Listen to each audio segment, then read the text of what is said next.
హే guys, welcome back. Previous సెక్షన్లో మనం వచ్చేసి యాన్సిబుల్ యూజ్ చేసుకొని జెంకిన్స్ మాస్టర్ అండ్ స్లేవ్ సిస్టమ్స్ని ఎలా సెటప్ చేయాలి అనేది చూసాము.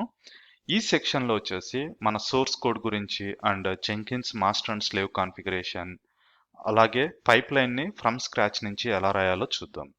దీనికోసం మన సోర్స్ కోడ్ వచ్చేసి గిట్ హబ్లో ఉంచాము అండ్ జెంకిన్స్ వచ్చేసి ఆల్రెడీ కాన్ఫిగర్ చేసి ఉంచాము, మావెన్ కూడా. సో ఇవన్నీ కమ్యూనికేట్ ఎలా అవుతాయో కూడా చూద్దాం. సో నెక్స్ట్ వీడియోలో వచ్చేసి మన సోర్స్ కోడ్ గురించి ఎక్స్ప్లెయిన్ చేస్తాను. Let's go and see that. Hey guys, welcome back. So ఇందులో మనము మన సోర్స్ కోడ్ గురించి అర్థం చేసుకున్నాము. నేను మెన్షన్ చేసినట్టు మనం వచ్చేసి గిట్ హబ్ని వర్షన్ కంట్రోల్ సిస్టమ్ లాగా వాడుతున్నాము. నేను సోర్స్ కోడ్ని కూడా ఇక్కడ కమిట్ చేసి ఉంచాను. Let's go and see that. So ఇది వచ్చేసి నా GitHub account. In case మీరు ఫాలో అవ్వాలనుకుంటే ఇక్కడ ఫాలో అవ్వచ్చు. అండ్ ఇది వచ్చేసి టీ ట్రెండ్ మనము యూజ్ చేసే అప్లికేషన్. ఇది వచ్చేసి మనకు కావాల్సిన డాక్యుమెంటేషన్, ఈ ప్రాజెక్ట్ రన్ చేసేదానికి కావాల్సిన డాక్యుమెంటేషన్ అంతా ఇక్కడ ఉంటుంది. ఓకే, సో టీ ట్రెండ్ అప్లికేషన్లోకి వెళ్ళినట్లయితే ఇక్కడ చూడండి, ఎస్ఆర్సి readme.md pom.xml అనేది. readme.md ఫైల్ అనేది ఏ కంటెంట్ అయితే పెడతామో అది వచ్చేసి ఇక్కడ డిస్ప్లే అవుతుంది. Okay, just about the project, ఈ ప్రాజెక్ట్ని ఎలా యూజ్ చేయాలి, ఈ ప్రాజెక్ట్ చేసే వర్క్ ఏంటి, ఇది మనం రీడ్మీ ఫైల్లో ఎక్స్ప్లెయిన్ చేయొచ్చు. కానీ ఇది వచ్చేసి సింపుల్ అప్లికేషన్. ఓకే, నేను ఎక్స్ప్లెయిన్ చేస్తాను. దానికంటే ముందు ఎస్ఆర్సీలోకి వెళ్తే, so main test. So test అనేది టెస్ట్ కేసెస్ ఉంటాయి. మనం ఎప్పుడైనా సోర్స్ కోడ్ రాసినప్పుడు దానికి టెస్ట్ కేసెస్ రాయాల్సి ఉంటుంది. ఆ టెస్ట్ కేసెస్ అన్ని ఇక్కడ పెడతాము. సో మా డెవలపర్ వచ్చేసి టెస్ట్ కేసెస్ ఇందులో పెట్టాడు. ఇక్కడ వచ్చేసి 3 టెస్ట్ కేసెస్ ఉన్నాయి. ఓకే, నెక్స్ట్ బ్యాక్ వెళ్తే ఇది వచ్చేసి యాక్చువల్ మెయిన్ అప్లికేషన్ కోడ్ అంతా ఇక్కడ ఉంటుంది.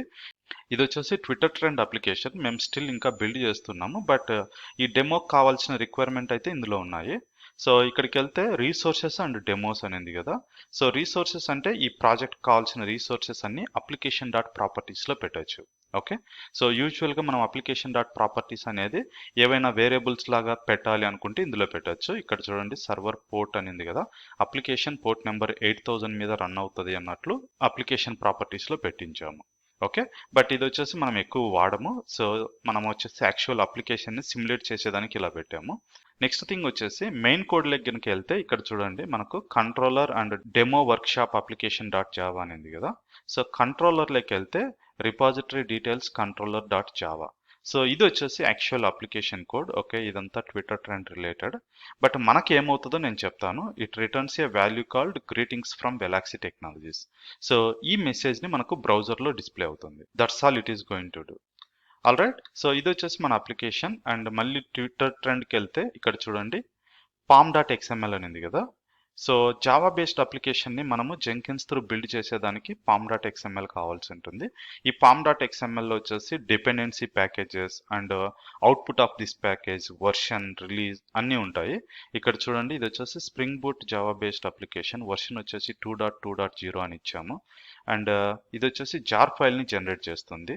ప్రాజెక్ట్ డిస్క్రిప్షన్ వచ్చేసి demo project for spring boot అన్నట్టు. ఇది వచ్చేసి మినిమం జావా వర్షన్ 1.8 కావాల్సి ఉంటుంది. ఇక్కడంతా మీకు డిపెండెన్సీస్ ఉంటాయి. సో ఇది overall application. So in case మీకు అర్థం కాకపోతే దట్స్ ఓకే.